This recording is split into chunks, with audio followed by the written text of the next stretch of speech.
What happens when 18 years of picture-perfect love explode into a $325 million divorce battle? Nicole Kidman and Keith Urban, Hollywood's golden couple, are now locked in one of the most shocking splits of the decade. Because hidden inside their marriage was a secret clause so wild, it's been dubbed the cocaine clause. A single line that could decide who keeps the fortune and who loses everything. Now, with rumors of betrayal, custody fights, and 11 luxury homes on the line, this isn't just a breakup, it's a high-stakes war. So how did a fairy tale romance turn into Hollywood's most expensive heartbreak? It all began like a movie. Nicole Kidman, fresh from her split with Tom Cruise, meets country star Keith Urban at a Hollywood gala in 2005. Within a year, they're married in a fairy tale Sydney ceremony that had the world watching. For years, they seemed untouchable. Red carpets, glowing interviews, and the image of a couple who had it all: fame, family, and forever love. But behind the flawless photos, cracks were forming. Just months after their wedding, Keith quietly entered rehab for cocaine and alcohol addiction. Nicole stood by him publicly, calling it a test of love. Fans praised her loyalty, but those close to her say something changed after that. Because that moment, that rehab stay, would later inspire the most shocking detail of their entire marriage: the infamous cocaine clause. Buried deep inside their prenuptial agreement was a single line that could change everything.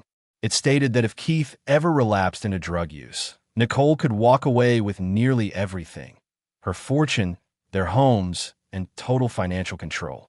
Fans now call it the cocaine clause. Cold? Maybe, but also brilliant.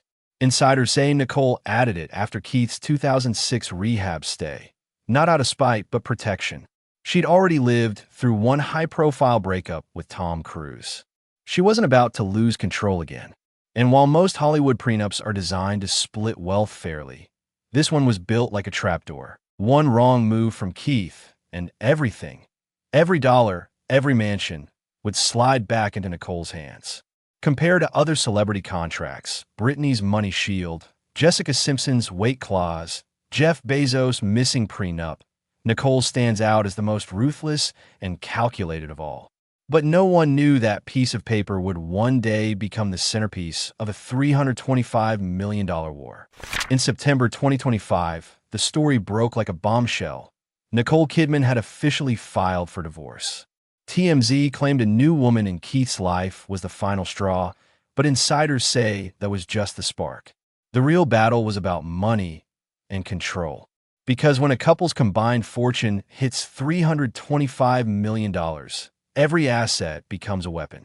Together, they owned 11 luxury properties worth over $56 million, from a $9 million Nashville mansion to a $6.5 million New York penthouse overlooking Central Park. Sydney, Beverly Hills, New York. Each home symbolized a chapter of their life. But here's the twist. These weren't just houses. They were strategic investments, tied up in LLCs and trusts, designed to protect wealth and minimize taxes. Now, with divorce papers on the table, those same walls became bargaining chips. Sources say Nicole is fighting for her Sydney estate and Manhattan apartment, while Keith wants Nashville. But in Hollywood, dividing property isn't about memories, it's about leverage. And this was just the beginning. For Nicole, this divorce isn't just about money, it's about redemption. Because years ago, after her split from Tom Cruise, she lost daily custody of her adopted kids, Isabella and Connor. Those scars never really healed. Now, with two daughters of her own, Sunday Rose and Faith Margaret, she's determined not to let history repeat itself. According to reports, Nicole is pushing for primary custody, while Keith wants shared time. But in high-stakes divorces, custody isn't just emotional, it's strategic. Lawyers know that whoever holds custody often gains more financial power, child support, property leverage, and future negotiation weight. So when Nicole fights for her daughters, she's not just acting as a mother. She's playing a masterclass game of legal chess, one move at a time. And behind every calm public statement, there's the memory of a woman who swore she'd never lose her family again. On paper, Nicole comes out on top. She keeps her $250 million fortune, her prime properties, and her career untouched.